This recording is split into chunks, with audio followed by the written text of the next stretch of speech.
Hi, it's Zale again. I'm talking about the LGS Opportunity Zone Fund, and today we're going to focus in on the investment strategy.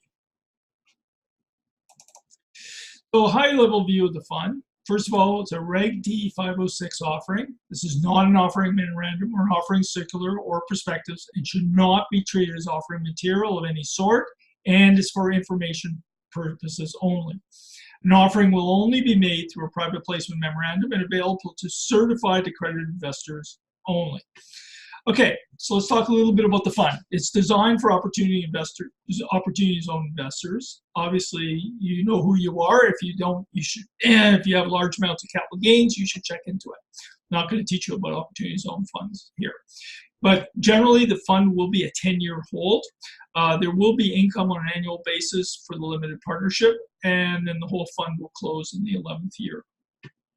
That's the goal. There will be two components. There'll be a real estate component and an equity component. The real estate component is pretty much standard. It'll be multiple buildings. The primary tenant in each of the buildings will be a local grown salads indoor vertical farm.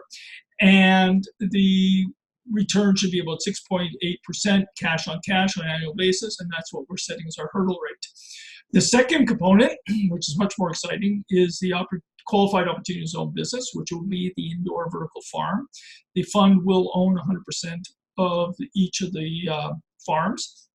The farms are located in the buildings itself, and farms may actually be in other leased locations if they're an OZF location, ensuring that they're qualified opportunities on business. The goal, the hurdle rate there is 10% cash on an annual basis. Let's talk a little bit more about the real estate component. There'll be warehouse space in greater Baltimore area. There'll be a minimum of 15,000 square foot pad, 14 feet to the joist, good environmentals. Some of the buildings we've been looking at are as old as 1906, some in the 70s and some in the 50s, 1950s. We actually have 4 locations targeted right now that we can choose to purchase. The primary tenant, as I mentioned earlier, is a local grown salads indoor vertical farm. The farm will have a triple net lease. It'll have a cap rate of 6.8%, which is the average in rent in the area, so that's how we chose it. If there's space available, say we buy a building that's larger than we need for the local grown salads farm, the other tenants will be in the food business, creating a little bit of a food incubator. There intentionally will be community impact. We're choosing locations that are in food deserts. We hope to provide approximately 25 jobs locals in the area, and we want to work with the community leadership.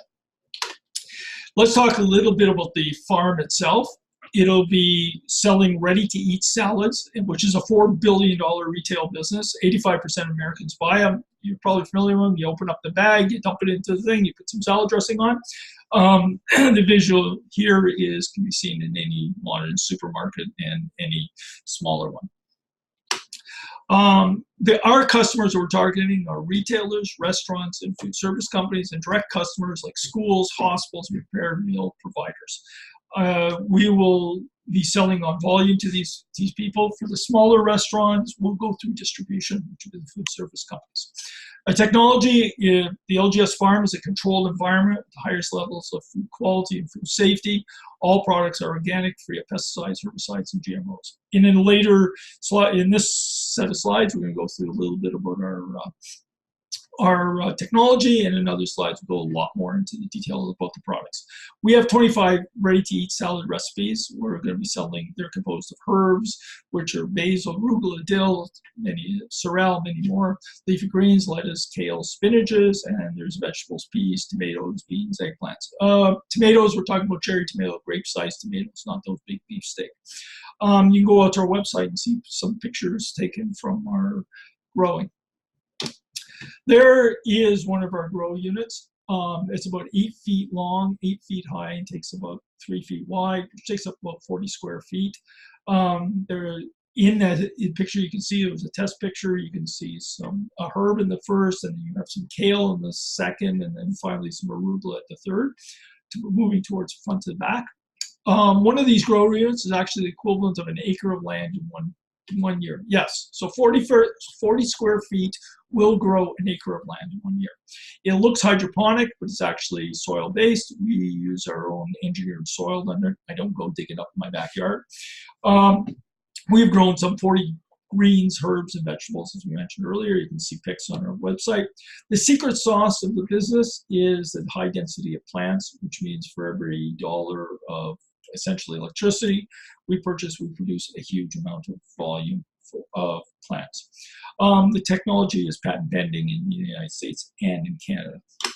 The actual farm itself is 5 grow rooms and a packaging room. We isolate the grow rooms so that each room is a mini environment because, for example, kale likes a lower temperature than lettuce, and likes a lower temperature than tomatoes, which likes a lower temperature than herbs.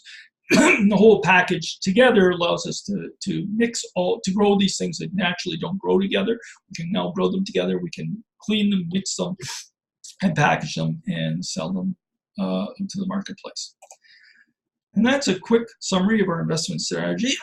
The next presentation will be all about the 4 Ps. We'll talk a little bit more of our products and everything else.